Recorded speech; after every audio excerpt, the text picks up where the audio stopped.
Hello viewers, আসসালামু আলাইকুম। আমি শাহিন বলছি দক্ষিণ কোরিয়া থেকে। আমি দক্ষিণ কোরিয়ার আনসানে আসছি বেড়াতে। তো আমি এখন আছি আনসান বাস টার্মিনালে। তো বাস টার্মিনালে বাসের টিকিট কীভাবে কাটা হয়, তো আমি আপনাদের আজকে সেই বিষয়টি দেখাবো।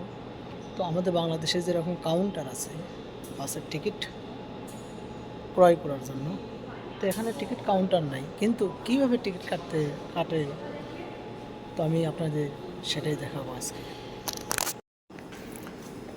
তো এটা হলো বাস টার্মিনাল। দেখুন কত সুন্দর নিরিবিলি পরিবেশ, কোনো গ্যাঞ্জাম নাই, লোকের ভিড় নাই, একেবারেই মুক্ত পরিবেশ, সুন্দর পরিবেশ, নিরিবিলি পরিবেশ, লোকজন বসে আছে। আর এর পাশে এটা হলো টিকিট কাউন্টার নয়, কিন্তু টিকিট কাটার মেশিন। এই যে একজন মহিলা টিকিট কাটছে। তো দেখুন কীভাবে টিকিট কাটে, চলুন দেখা যাক। তো এখানে কার্ড দিয়ে এটিএম মেশিনের মতন কার্ড ঢোকালে এখানে টিকিট কাটা যায়, বাসের টিকিট। আমাদের বাংলাদেশে যেরকম টিকিট কাউন্টার আছে, কিন্তু এখানে সেরকম টিকিট কাউন্টার নেই। এখানে অনেকগুলো টিকিটের মেশিন আছে।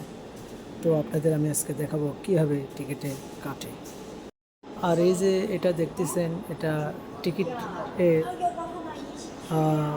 কাটার স্থান। এখানে বিভিন্ন জায়গায় যাওয়ার জন্য টিকিটের ব্যবস্থা আছে। বিভিন্ন জায়গায় যাওয়ার এখানে নাম আছে, কোন এলাকায় কখন কোন সময় যাবে সেটার টাইম দেওয়া আছে, এবং টিকিটের মূল্য দেওয়া আছে, দামও দেওয়া আছে।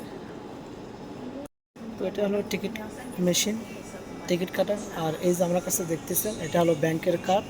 এই ব্যাংকের কার্ডটি এই ঠিক এই মেশিনের ভিতরে দিলে, আর এখানে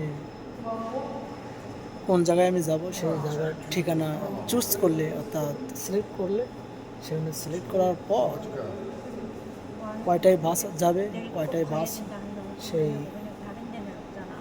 টাইমটা সিলেক্ট করে, বাসের নাম সিলেক্ট করে আমি কোন জায়গায় যাব সেই জায়গার স্থান সিলেক্ট করার পর এই যে কার্ড আছে, ব্যাংকের কার্ড, কোরিয়াতে ব্যাংকের কার্ড দিয়ে সব কিছু ক্রয় করা যায়।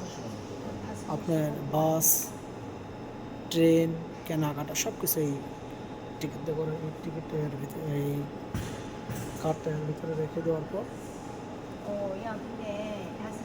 সিলেক্ট করার পর আপনি টিকিটটাই এই মেশিন থেকে বেরিয়ে চলে আসে। এটাই হলো কোরিয়াতে বাসের টিকিট কাটা, ট্রেনের টিকিট এইভাবেই কাটা যায়।